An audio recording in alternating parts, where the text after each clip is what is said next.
বাংলাদেশে তো একটা রাজনৈতিক পরিবর্তন আসন্ন, কারণ ইউনূস পালানোর পর একটা শূন্যতা তো সৃষ্টি হবে। সেখানে আমি তো আর রাজনৈতিক কোনো দল এখন ক্ষমতা গ্রহণ করবে এটা মনে করি না, কারণ বিএনপি আওয়ামী লীগকে কৌশলে ইউনূস দূরে সরিয়ে দিয়েছে। এখন বাংলাদেশে যেটা হতে যাচ্ছে সেটা হলো যে সামরিক হস্তক্ষেপ সেটা হবে। ইউনূসের হাতে তো আর এখন কোনো কিছু নেই। আমি আপনার অনুষ্ঠানে আগে বলেছিলাম যে ইউনূস তো ক্লিনিক্যালি ডেড। আর আমি এটাও বলেছিলাম আপনারই অনুষ্ঠানে যে ইউনূসের লাইফ সাপোর্ট মাস্কটা কে খুলবে, বাইডেন নাকি ট্রাম্প?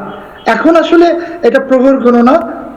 ইউনূসকে নিয়ে পালানোর চেষ্টা করবে এই স্টেসি অ্যান্ড জেকবসন, এবং ভারত ইউনূসকে গ্রেপ্তার করবে, আকাশ সীমা থেকে নামিয়ে নিয়ে যাবে, এবং স্লোবোদান মেলেতবিদের মতো মানবতা বিরোধী অপরাধের অভিযোগে ইউনূসের বিরুদ্ধে আইনি ব্যবস্থা হবে। এটা একটা অ্যাসপেক্ট।